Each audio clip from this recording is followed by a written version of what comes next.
بسم الله الرحمن الرحيم. السلام عليكم ورحمة الله وبركاته. magacaygu waa Axmed Maxamed Cilmi. kusoo dhawaada YouTube channelka Cilmi Online Academy. weli waxaynu ku guda jirnaa koorskeennii Microeconomics.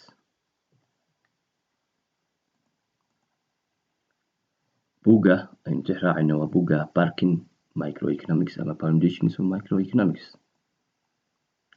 Michael Barkin, Robbie Bay waa the authors of the book. waxaynu ku jirnaa buugga qaybtiisa labaad, How Markets Work. gaar ahaan waxaynu maraynaa Chapter 5, Efficiency and Equity.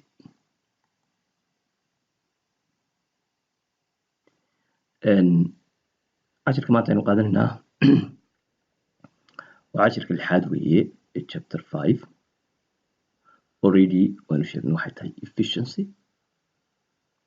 iyo equity.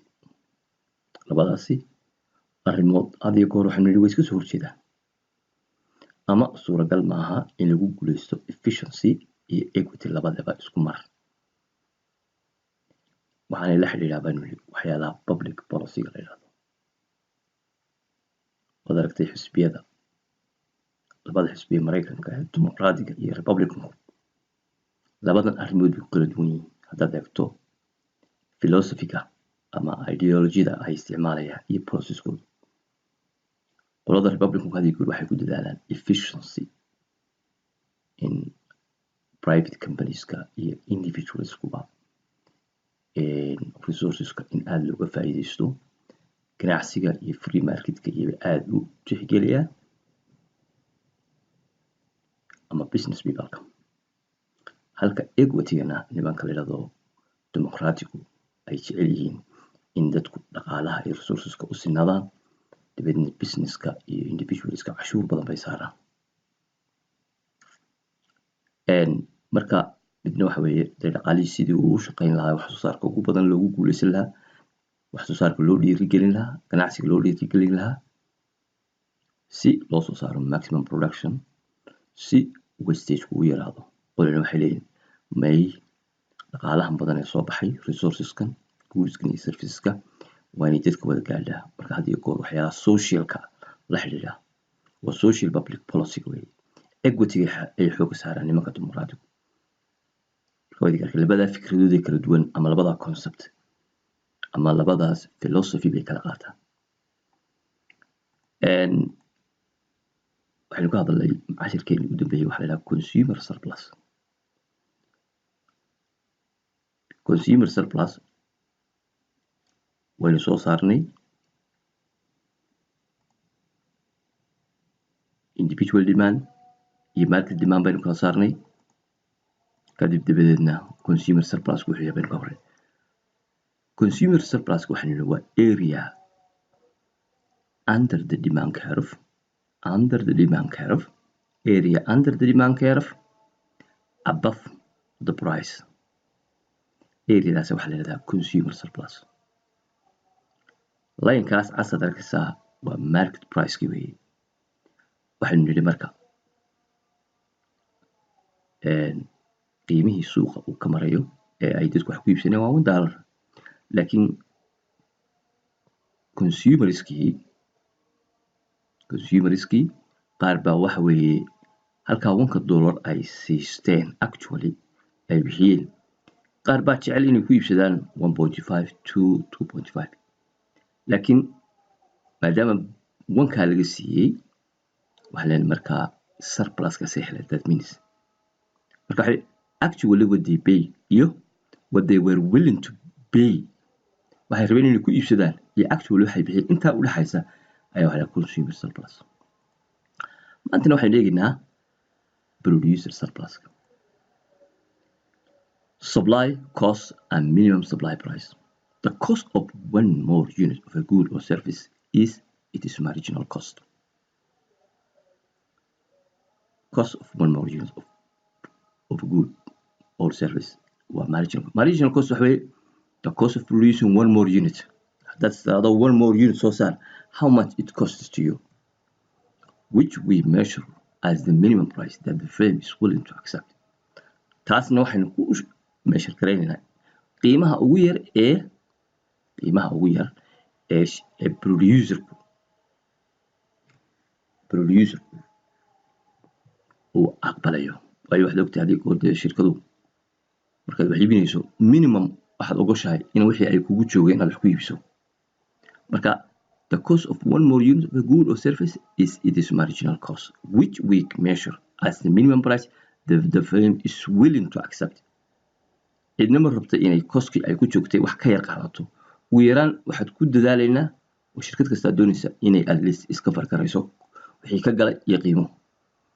Supply care of a good or service shows the quantity supply at each price. Supply care of wuxuu na tusayaa goods or service the quantity buu na tusayaa. Supply care of wuxuu na tusayaa the good or service the quantity supply at each price. qiimo kaste quantity la iibsanayo. Supply care of on garanayna. The supply care of is a marginal cost care of. Supply care of wuxuu la mid yahay waa marginal cost care of. waynu arki doonaa graphically siday taasi u dhacayso. waayo sidaan ognahay markaad quantity-ga badisaba marginal cost-kaagu way badanaysaa because the opportunity cost. The connection between supply and cost closely parallels the related idea about demand and benefit that you have just studied. xiriirka dhexeeya supply-ga iyo cost-ku waxay la mid yihiin kii aynu kusoo baranay cashirkan kii ka horreeyey ee la xiriiray demand-ka iyo benefit-kii. Firms are in business. shirkaduhu waa ganacsi ay ku jiraan. ganacsiga waxay ugu jiraan to make a profit, inay faa'iido sameeyaan. macnaha waxa weeye iskama samaynayaan shirkaduhu ganacsiga iskagama jiraan just iyaga oo le dadkan u naxariisanan ama dadkan u danaynayna danta ay leeyihin waxa waa profit. To do so si ay profit-ka u helaana they must sell their output. wax soo saarkoodii waa inay ku iibiyaan for a price qiime that exceeds ka badan the cost of production. cost of production waxa kaga baxaya qiimaha ama cost-ka kaga baxaysa wax soo saarka. waayo profit-ku waxay la mid tahay qiimaha aad siiso iyo cost-ka oo la kala jaray ayaa profit-ka la ilaa wixii ka soo baxa. Individual supply and market supply. saynu aragno labadooda this is individual supply. Maxis supply waa company-gaas supply care-kiisi. Mario supply waa kaasina waa kan kale. labadooda marka la isku darana waxaa isku lahdaa market supply. oo sidii demand-ka baa aynu soo aragnay individual demand iyo market demand. kanna waxa weeye waa individual firm supply care of individual supply care of marka labadooda isu geeyana waa total market supply care of. The relationship between the price of a good and the produce is called individual supply. The relationship between the price of a good xiriirka ka dhexeeya price-ka xiriirka ka dhexeeya the relationship between the price of a good and the quantity supplied by one producer is called individual supply. xiriirka ka dhexeeya price-ka iyo goodska quantity of goods la supply gareynaya by one producer hal producer oo kaliya waxaa la yidhaha individual supply. The relationship between the price of a good and the quantity supplied by all producers is called market supply. halkaa wuxuu uga jeedaa wax kale maaha. This is individual supply. This is market supply. The relationship between price the good and the quantity supplied by all producers is called market supply. The market supply curve is horizontal sum of the individual supply curve as shown in figure 5.3 on the next slide. Market supply waa the horizontal summation of the individual demands. sidii aynu aragnayba individual supply baan lahayn not demand. Market supply wuxuu la mid individual supply curves the summation of individual supply curves. marka company-gan mesela Maxwell at the price of 15 markuu qiimuhu 15 yahay. The quantity supplied by Max is 100. quantity-ga uu markaa shirkadan ay supply garanaysaa waa 100 units. 100 units calaa qiimaha price dollar per pizza halkii pizzana waxay kusoo saaraysaa 15.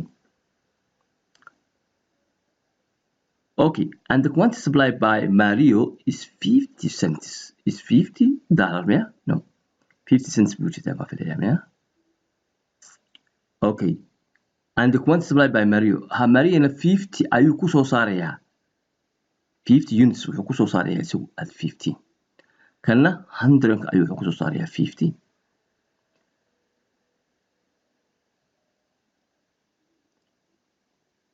so the quantity supplied by the market is 150 marka labadu markay isu geeyno 100 kan iyo kana 50 kan total market supply waa 150 qiimaha laakiin lagu soo saarayaa maxay marka labada company waa kala duwan midna 50 wuxuu ku soo saarayaa quantity per 15 midna 100 wuxuu ku soo saarayaa 15 maybe efficiency goodu kala duwan marka kaasi waa demand keeni kana waa quantity kana waa price that supply geeni weeye waa individual market supply geeni weeye ama marginal cost care for this company the marginal the additional cost of producing one more unit ka boqolaad wuxuu ku soo saarayaa markuu rabo inuu boqolkaa soo saaro at 15 maxi supply curve in part A and maxi supply curve part B sum horizontally to the market supply curve marka labadooda isu geeyna marka total market quantity gaasi producers oo dhan doonayaan inay soo saaraan society is willing to supply 150 pizza for 115 society macnaha waa all producers oo dhan way 150 ka waxay ku soo saarayaan at 15 marka kambaniyadii oo dhan mid kasta marka la soo wada geeyo supply curve kooda oo dhan wuxuu isku noqonayaa market demand curve the market supply curve is the marginal social cost market supply curve this is the market supply curve wuxuu la mid yahay marginal social cost macnaha waa society oo dhan society marka leenahay that means qaybtii kambaniyada iyo wixii wax soo saarayay weeye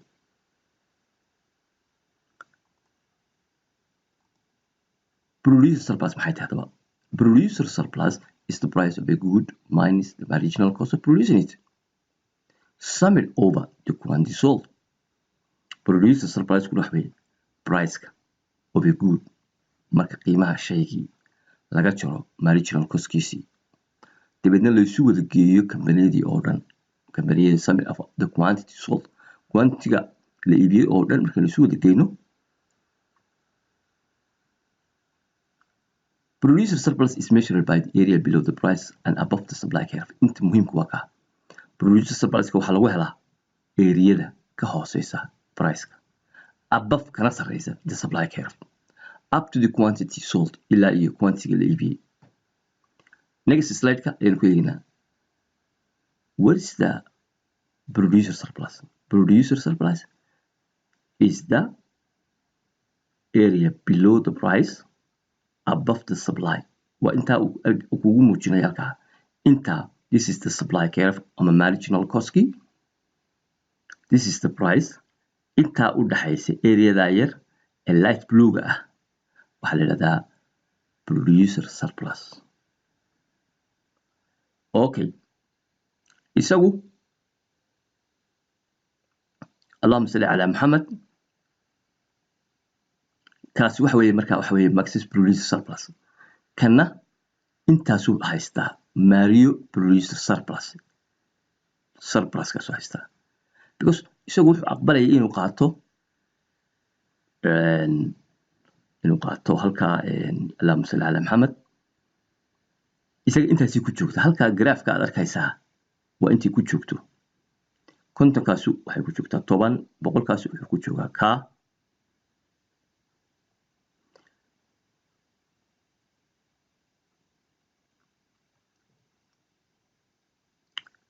Max is willing to produce the 50 pizza for 10 Max ninka la yidhaahdo waa shirkadaas is willing macnaha he is ready ama he want ama he is able to produce 50 pizza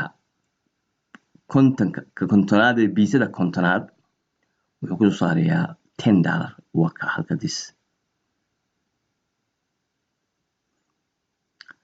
okay isagu intaas ku soo saaraya laakiin suuqa waxa laga siinayaa 15 you see this is the cost kan markaynu ka raacnana waxaan eegnaa waa cost-ka ka markaynu raacnana waa price-ka that's the market price marka waxa weeye producer surplus is measured by the area below the price above the supply curve. Below the price, this is the price, market price weeye kaasi 15 kaasi. halka waxa isleeg market price-kii iyo cost-kii baa isleeg. halkaa laakiin you see marka halkaa markaan joogno oo kale market price-ku waa 15 laakiin isaga maxay ku joogtaa raac supply curve soo raac 10 bay ku joogtaa. marka this is surplus intaas eeg market price-kii ka hooseysa intaa u dhaxaysa ayaa waxa la yidhahdaa producer surplus. kana waa sidaas leeg weeye. Well, the blue triangle, this, in part B showed Mario's producer surplus. Intaasuna waxa weeye Mario producer surplus. Intaasuna waxa weeye Marcus producer surplus. Marka labadaas surplus isu geyno waa producer surplus. The blue area in part C waa kan weeye shows producer surplus for the economy. intaa markaynu soo geyno ayaa waxay noqonaysaa marka producer surplus. The red area show the cost of producing. Red area intaas halkaas ku qoranina waa the cost of producing. Cost intana waa cost-kii. intana waa maxay? Marka this is profit oo kale la mid. This is the cost, this is profit. This is the cost, this is the profit. waayo waxay ku joogtaa isaga society-gii waxay ku joogtaa qiimayaashaas markay rabaan in ilaa 100 soo saaraan ilaa intaa ayay cost galayaan. dhinaca kale marginal cost way kordhaysaa every time aynu sinaan wax soo saaraba marginal cost is increasing because saynu hadhow ku arki doono haddii markaynu ka hadlayno the cost of production extra unit kastoo aad soo saartaa wuu ka cost badanaya. cashirkeena maanta halkaa inoogu joogo. asalaamu calaykum waraxmatullaahi